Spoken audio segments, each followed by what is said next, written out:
60% du cerveau de leur fille manquait et a été mystérieusement recréé. À tout de suite. Join Sid for this edition of It's Supernatural.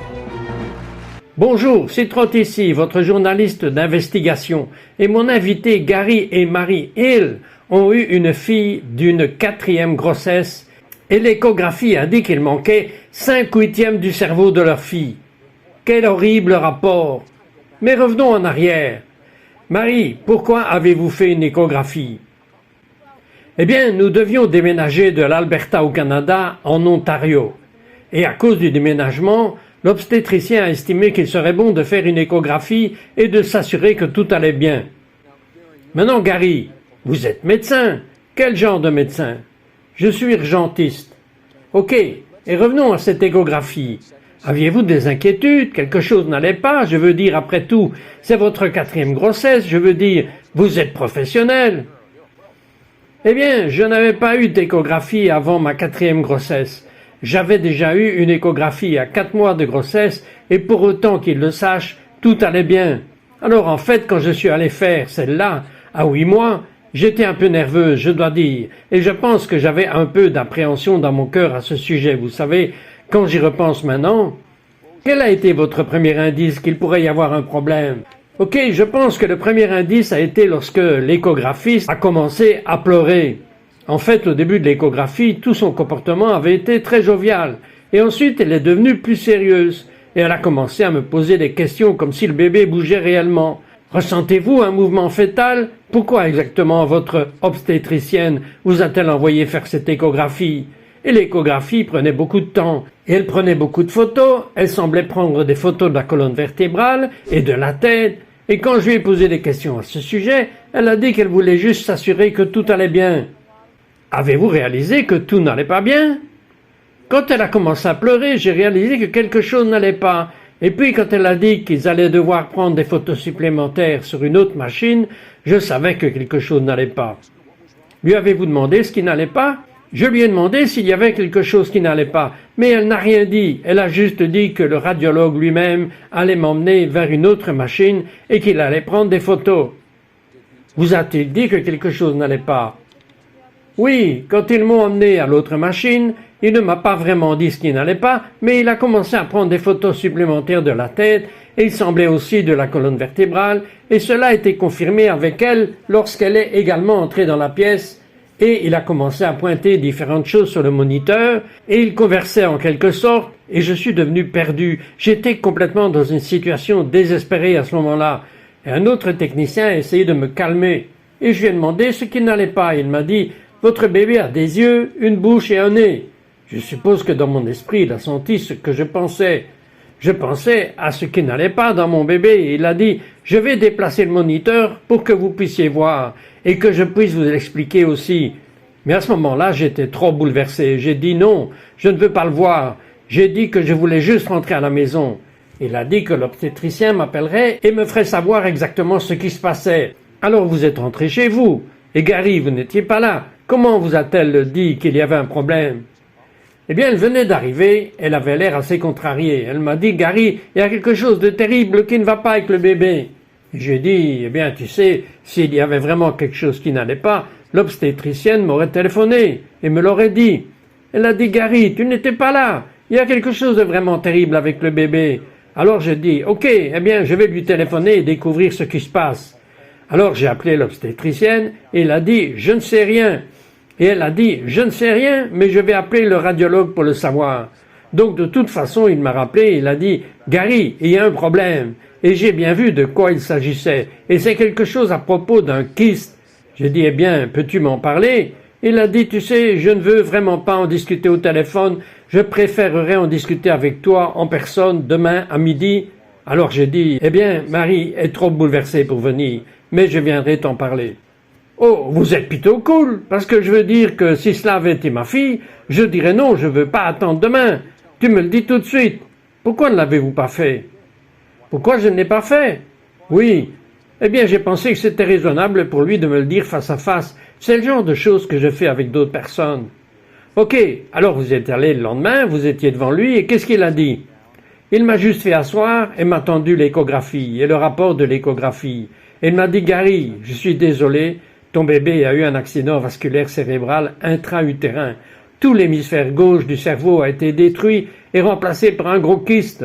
Là où il y a un gros kyste, il y avait probablement plusieurs malformations majeures chez le bébé. » Il a dit « Vous n'aurez jamais un accouchement normal avec un bébé comme celui-ci. Il faudrait accoucher des semaines plus tôt par césarienne et être dans l'unité de soins intensifs sous respirateur pendant des semaines. » Alors, quelle a été sa suggestion? Il a dit « Si vous voulez avorter, nous ne le faisons pas ici dans cet établissement catholique, mais je peux vous orienter vers quelqu'un qui le fera. On parle à 8 mois de gestation. » Donc oui, mais vous parlez d'un bébé qui sera soit mort, soit dans un état de type végétatif. C'était son pronostic. Mais quel était le vôtre? Vous êtes médecin. Au début, j'ai pensé qu'il ne pouvait pas m'en parler. Il devait parler à quelqu'un derrière moi quelque part. Mais si ça n'avait aucun sens, parce que je savais juste que Dieu ne permettrait pas quelque chose comme ça. Mais ce que j'ai fait, c'est que j'ai regardé l'échographie. Ça doit être ce petit système minuscule. Il n'y a pas de quoi s'inquiéter. Il a dit, tu sais, il y a toutes ces séparations et nous avons vu des trucs flotter à l'intérieur. C'est un kyste et le pronostic d'un point de vue médical est qu'elle va être mentalement retardée. Elle va avoir des troubles épileptiques. La moitié de son corps va être petite en comparaison de l'autre. Et ça ne bougera pas. Que feriez-vous si vous aviez un rapport comme celui-là? Nous le saurons à notre retour. Ne partez pas, nous revenons tout de suite.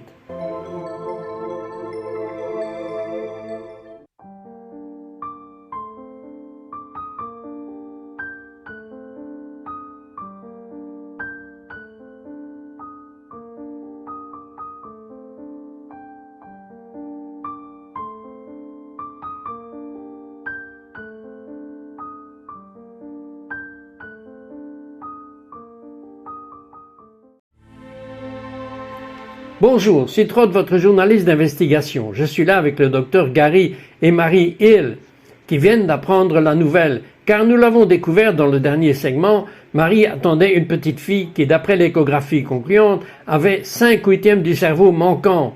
Le meilleur pronostic était la mort à la naissance, un état végétatif. Son corps ne fonctionnera pas correctement.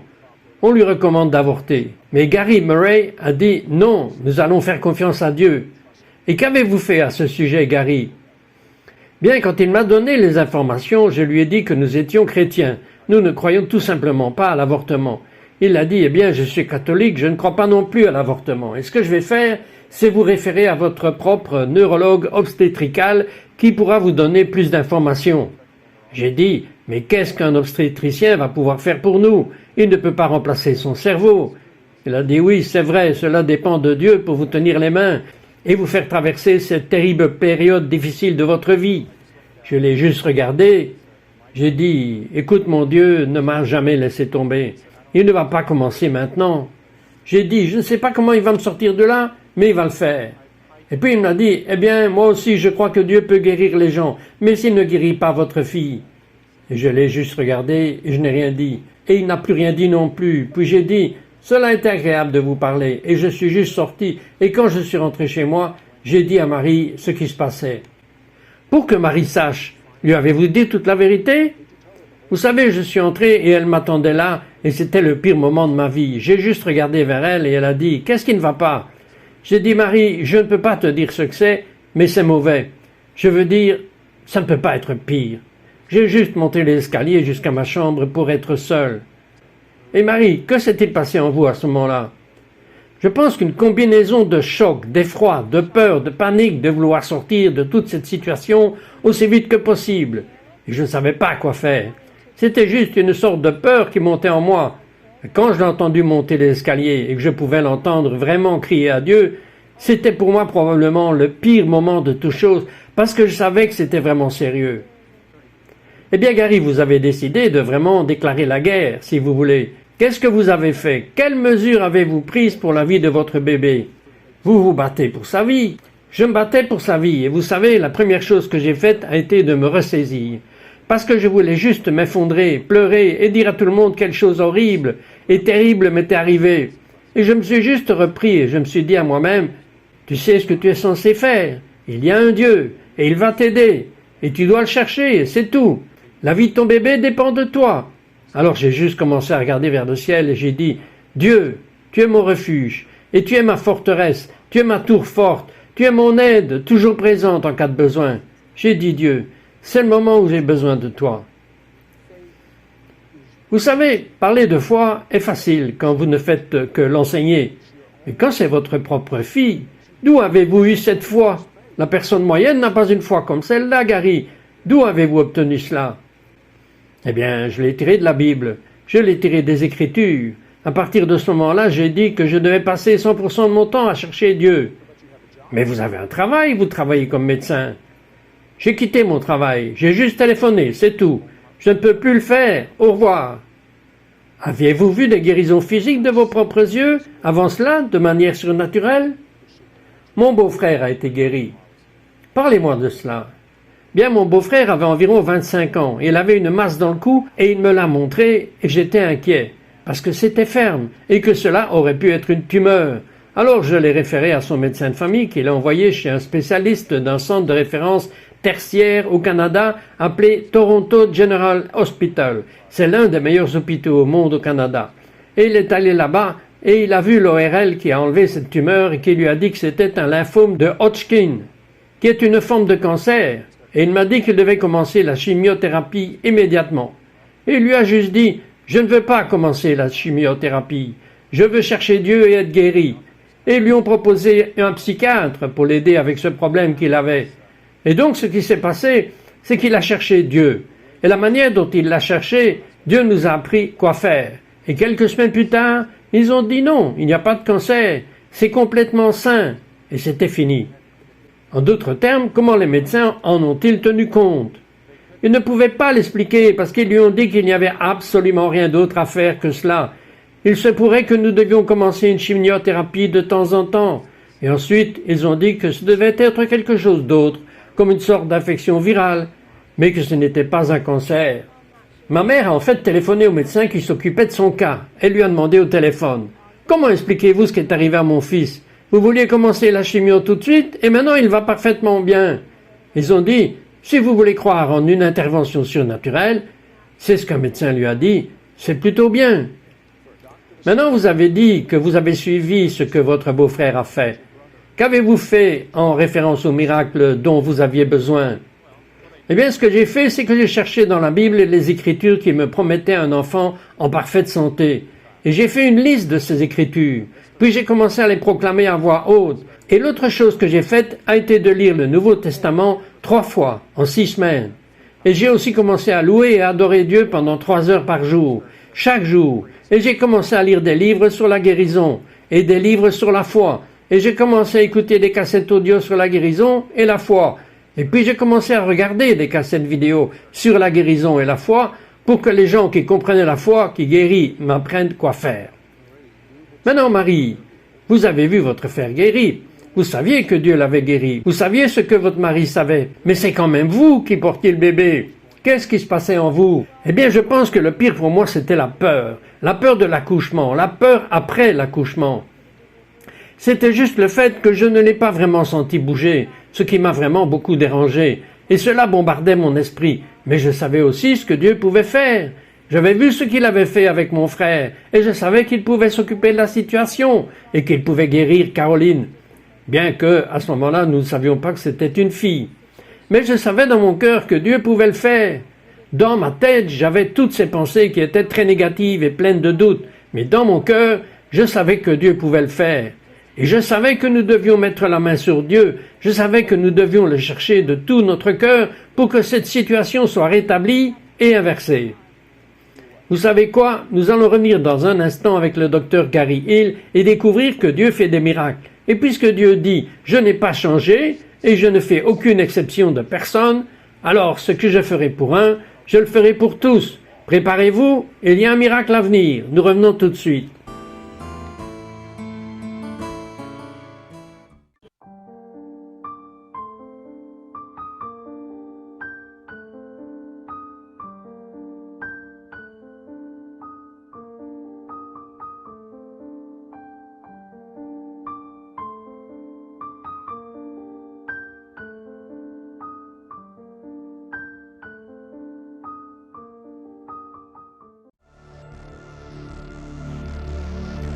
Bonjour, je m'appelle Citrot, votre journaliste d'investigation, et je parle au docteur Gary Murray. Il manque 5/8 du cerveau de leur fille sur l'échographie.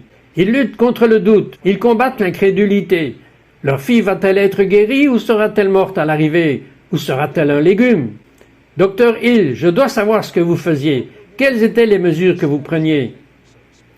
Je vous ai dit que j'avais rassemblé des écritures qui me promettaient un bébé parfait. C'est ce que j'ai fait. C'est que je me suis assis et que je suis resté là, comme je vous l'ai dit, 3 fois par jour. Ce que je faisais, c'était parcourir 3 pages d'écriture et je disais une écriture, puis je la personnalisais pour mon bébé. Pouvez-vous me donner un exemple? Eh bien, une des écritures est dans Pierre 2, verset 24. Et je dis juste, par les meurtrissures de Jésus, mon bébé a été guéri. Et c'est comme ça que je le personnalisais. Quels étaient les points là où votre foi était vacillante? Allez, maintenant, entre vous et moi. Eh bien, vous savez, surtout au début, la chose c'est que, comme je disais l'écriture encore et encore, cela a produit plus de foi en moi, et c'était plus facile pour moi de m'en souvenir. Et vous m'avez dit que vous avez commencé à adorer Dieu. À quel point l'adoration était-elle importante? L'adoration était très importante. Cela chassait toute l'anxiété, la peur et l'inquiétude à l'époque où j'adorais Dieu.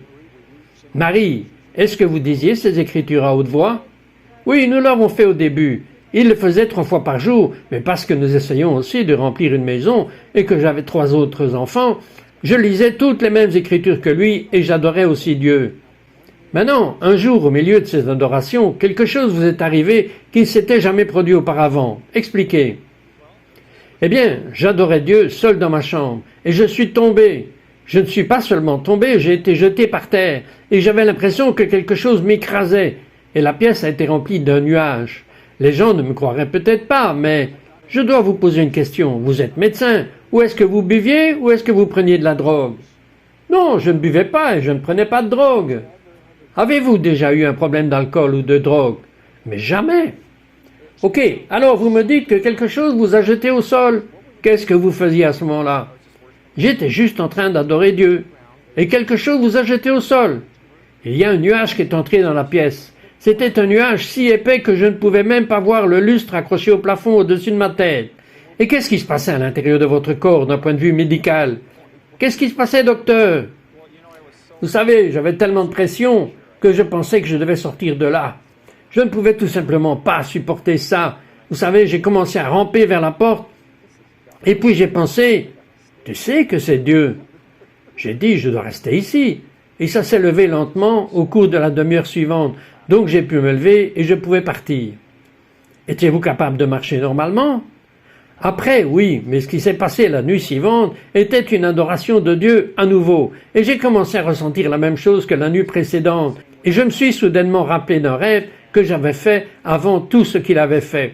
Au début, j'avais fait ce genre de rêve étrange. Je pensais que c'était vraiment cet homme qui m'avait amené son fils, qui était un schizophrène, qui avait une tumeur au cerveau et qui l'avait subi lors d'une opération à la tête. Et il me l'avait amené et il a dit qu'il l'avait laissé avec moi. J'ai dit au fils, je lui ai dit, ma main droite est sur toi. Et quand la puissance de Dieu viendra, elle coulera en toi et te guérira complètement. Et c'est ce qui s'est passé dans le rêve. C'est qu'il fut complètement guéri. Donc, de toute manière, au moment où j'ai ressenti cela, j'ai soudainement établi un lien. J'ai dit, attends une minute. Ce rêve s'applique à notre bébé, parce que cela a à voir avec la tête. C'était un problème avec la tête de ce bébé, et c'est un problème de tête avec mon bébé. Alors j'ai pensé que c'était Dieu qui me disait quoi faire. Alors ce que j'ai fait, c'est que je suis allé chercher Marie, pour pouvoir lui imposer la main à ce moment-là, parce que je savais que c'était ce que je devais faire. Et elle a en fait commencé à descendre les escaliers, et à ce moment précis, à la même heure, à 3000 km de là, ma belle-sœur s'est réveillée à 1h du matin et a commencé à prier pour nous. C'est la seule fois qu'elle l'a fait. Alors, de toute façon, Marie est descendue, je lui ai dit, je vais poser ma main sur toi. Et quand la puissance de Dieu viendra, elle coulera en toi et guérira complètement notre bébé. Vous saviez cela? Je le savais. Alors, quand je l'ai fait, elle s'est effondrée sur le sol. Elle était enceinte, vous êtes médecin, vous ne pouvez pas la laisser tomber par terre. Je n'ai pas pu l'arrêter. Pourquoi? Vous êtes une femme sensée, vous ne tombez pas quand vous êtes enceinte. Eh bien, c'était une telle puissance qui est sortie de lui quand il a prié, quand il a posé sa main sur moi. Il a en fait posé sa main sur mon ventre et je savais que Dieu faisait quelque chose. J'ai vu que Dieu allait faire quelque chose. Et quand il a posé sa main sur moi, je pouvais sentir une telle paix et un tel amour que je n'avais jamais ressenti auparavant. Et je me souviens avoir dit à Dieu, quand il a fait cela, j'ai dit, Dieu, je veux juste tout ce que tu as pour toute ma vie. Je le reçois maintenant. Et je lui ai en quelque sorte abandonné toute ma vie. Nous avons senti Dieu à ce moment-là. C'était une pureté absolue, vraiment pleine d'espoir. Une pureté absolue. J'ai dit, Dieu, tu es si pur. Comment as-tu pu avoir quelque chose à voir avec moi? Bon, le bébé est né, une petite Caroline. Et qu'est-ce que les tests ont montré?